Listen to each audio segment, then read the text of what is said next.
சிம்ம ராசிக்காரர்களுக்கெல்லாம் இந்த கார்த்திகை மாதம் எப்படி இருக்க போகிறது? கார்த்திகை மாதத்திலே சிம்ம ராசிக்காரர்களுக்கு காதல் வரப்போகிறது. எடுத்தோடனே சொல்லிட்டேன். சிம்மராசிக்காரர்களுக்கு எப்போ தான் காதல் வரல, என்றைக்கு 7ஆம் இடத்துல ராகு வந்தானோ அன்றைக்கே என் வீட்டில் பிரச்சனை ஸ்டார்ட் ஆகிடுச்சு. என்றைக்கு என் வீட்டில் பிரச்சனை ஸ்டார்ட் ஆச்சோ அன்றைக்கே நான் இன்னொரு லவ் பண்ணணும்னு முடிவு பண்ணிட்டேன் குருஜி. கரெக்ட், அருமையான முடிவு.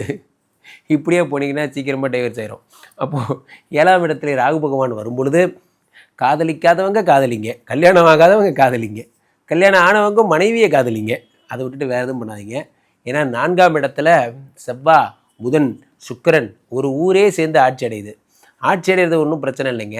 அது உங்களோட பாதகாதிபதியுடைய வீடு. செவ்வாய் பகவான் ஆட்சி அடைந்திருக்கின்றார். அவர் உங்களுடைய பாதகாதிபதி. பாதகாதிபதி செவ்வாயை ஆட்சி அடையும் பொழுது உங்களுக்கு புதனும் சுக்கிரனும் எல்லாருமா சேர்ந்து வருவதால் மிகப்பெரிய பிரச்சனைகள் ஏற்படுவதற்கான வாய்ப்புகள் அதிகம்.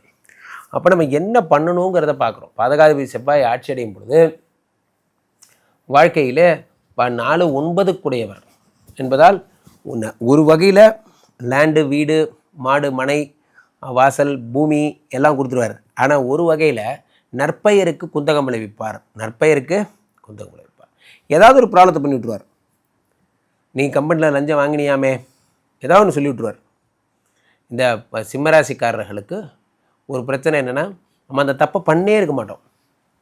சும்மாவே நம்மக்கிட்ட ஏதாவது ஒன்று சொல்லுவாங்க. பழி சொல்லுதல்னு பேர். இந்த மாதிரி பழி சொல்லிகிட்டே இருப்பாங்க. 4ஆம் இடம் என்பது சுகஸ்தானம். சுகஸ்தானத்தில் செவ்வாய் பகவான் ஆட்சி அடையும் போது ஓடி ஓடி வேலை பார்க்குற மாதிரி இருக்கும். உட்காந்தாப்பில் வேலை பார்க்காம ஓடி ஓடி வேலை பார்க்குற மாதிரி இருக்கும். நண்பர்களே, வாழ்க்கையில் ஒரு விஷயம் புரிந்து கொள்ளுங்கள். இந்த சுகஸ்தானம் ரொம்ப முக்கியம். எல்லாராலையும் ஹாப்பியாக வேலை பார்க்க முடியாது. சில பேர்லாம் பார்த்தீங்கன்னா காலையில் கம்பெனிக்கு ஸ்டார்ட் ஆனதுலேருந்து நைட்டு வீட்டுக்கு வர வரைக்கும் எத்தனை காலையில் ஒரு மனுஷன் வேலையில் கிளம்பி எல்லாருக்கும் ஒவ்வொரு சில பேர் கஸ்டமர் கிளையண்ட் எண்டில் இருப்பாங்க.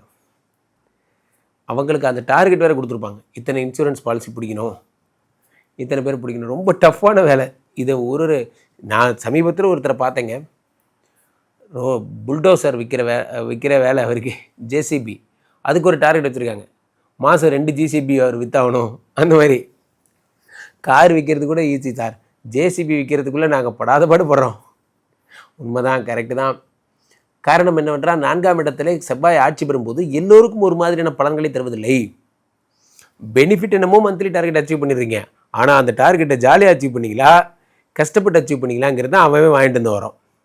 நமக்குன்னு வர்ற கிளையண்ட்டு பூரா பேர் இப்படி தான் இருக்கானுங்க.